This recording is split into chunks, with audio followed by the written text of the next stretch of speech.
आपने ओपी राजभर को देखा। ओपी राजभर इस समय मतलब बोन ऑफ कंटेंशन टाइप बने हुए हैं वहाँ के, कि कुछ भी बोलते हैं तो विपक्षी पार्टी जो है अचानक से उनकी पिच पर आकर के एकदम से बोलने लगती है। ओपी राजभर ने अखिलेश यादव के पीडीए को एक अलग ही नाम दे दिया।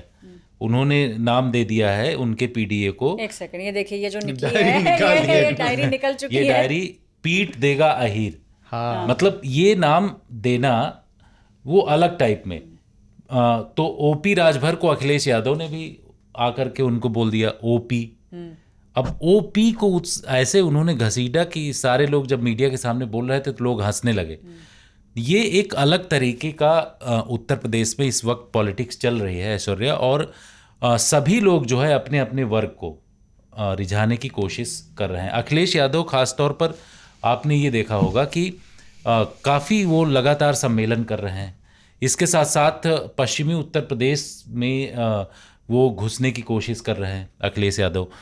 यहाँ पर उनके साथ जो है अभी एक उनका ट्वीट आया था जिसमें उन्होंने कहा था कि आरएलडी जो है देखना सीटें बहुत ज़्यादा मांगेगी, 73 सीटों को लेकर के उन्होंने कहा। इसी तरीके से जो दूसरे बीजेपी के लाइज हैं उनको लेकर के भी उन्होंने एक्स पर पोस्ट किया।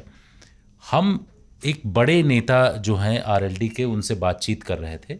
उन्होंने सीधे तौर पर, उनका नाम भी ले सकते हैं, केसी त्यागी का है, उनसे बातचीत किया मैंने। तो उन्होंने बताया कि देखिए पश्चिमी उत्तर प्रदेश की जो मैथमेटिक्स है उस मैथमेटिक्स में अखिलेश यादव के लिए दिक्कत है। इस वजह से वो बार बार जो एनडीए की का गठबंधन है उसके बीच में वो घुसने की कोशिश कर रहे हैं और इस तरीके की ट्वीट कर रहे हैं। उन्होंने बताया कि उनका जो परंपरागत वोट है वो यादव और मुस्लिम है। पश्चिमी उत्तर प्रदेश में मुस्लिम तो काफ़ी हैं लेकिन यादव है नहीं, कुछ एरिया को अगर छोड़ दिया जाए।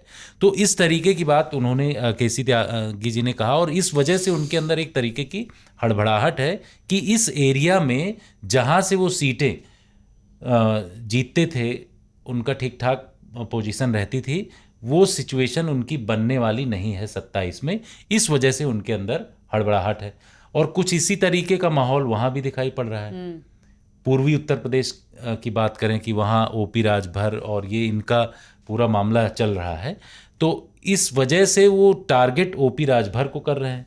उन्होंने ओपी राजभर को कहा कि बीजेपी इस बार 3 सीटें ही देगी, उनको इससे ज़्यादा देने वाली नहीं है।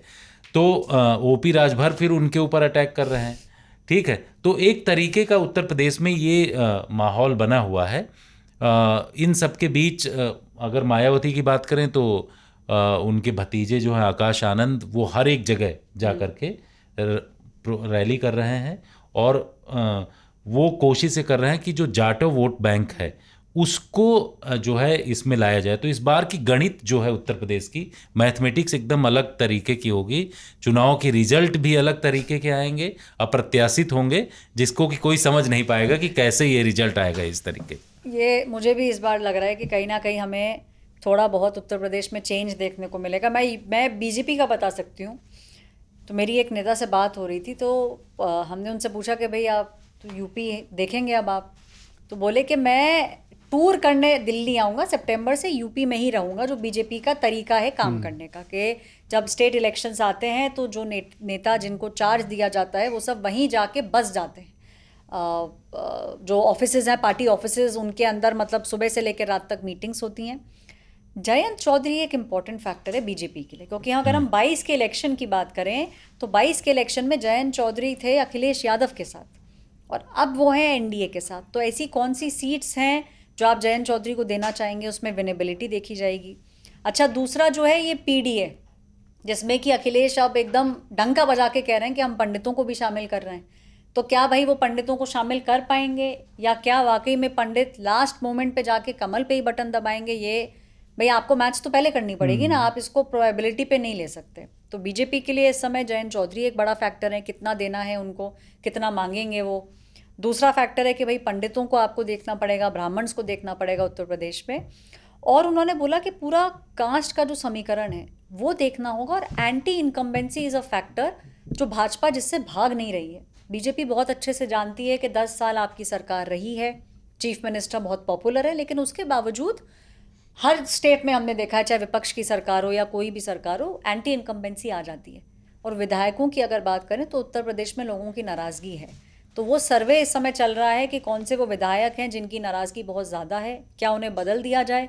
अच्छा, बदला जाए तो क्या वो कैंडिडेट जीतेगा? तो मुझे लगता है बीजेपी के लिए टास्क कट आउट है। बीजेपी के एक विधायक हैं, वो आपको पता है इतना नाराज हैं कि पिछले 2 साल से व्रत रह रहे हैं। और क्या, कुछ तो खा रहे होंगे। हाँ, 2 साल से फल पर रह रहे हैं। व्रत मीन्स हो गया कि फलाहार कर रहे हैं 2 साल से, और बहुत बड़े शिव भक्त हैं वो।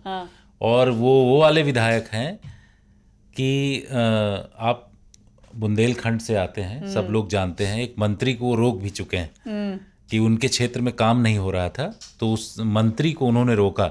वो ऐसे विधायक हैं, बहुत ही अफलातूनी टाइप में हैं, और उनको देखने के बाद आपको लगेगा कि एकदम अलग ही उनका, काफ़ी मतलब उस बात को लेकर के नाराज़ हैं। लेकिन वो ये भी कह रहे हैं कि हम नाराज़ चाहे जितना हो भैया, जाना वहीं है। क्योंकि उन्होंने एक बात बोली कि पॉपुलैरिटी जो है इस वक्त भी योगी आदित्यनाथ की कहीं से किसी भी लेवल में कम नहीं है, इसलिए हमारी नाराज़गी जो है वो अलग है।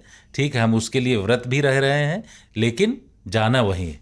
तो ये कह रहे हैं इस टाइप में। व्रत के साथ पूजा तो नहीं कर रहे हैं भगवान से? नहीं, पूजा तो उम्मीद और मांग के पूजा साथ। कर रहे हैं, शिव भक्त हैं वो, हमेशा वो रहता है। आपने क्योंकि मंत्री की इन्होंने बात की कि रोका गया, एक मंत्री हैं, ये बता दूं मैं, उन्होंने यूपी में अपने ही सरकार को अल्टीमेटम दे दिया है क्या कि अगर ये काम नहीं हुआ तो सत्ता से बाहर जाओगे। हाँ, अरे वो तो बहुत पॉपुलर है संजय निषाद। हमेशा। हाँ।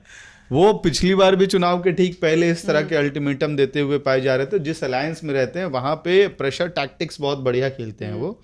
तो अभी से वो कह रहे हैं कि भाई अगर आप हमको रिजर्वेशन, जिस कम्युनिटी का वो रिप्रेजेंटेशन करते हैं, निषाद और उनके ग्रुप ऑफ कास्ट, क्योंकि वो एक स्पेसिफिक कास्ट के बजाय ग्रुप ऑफ कास्ट की बात करते हैं, तो वो कह रहे हैं कि रिजर्वेशन दो।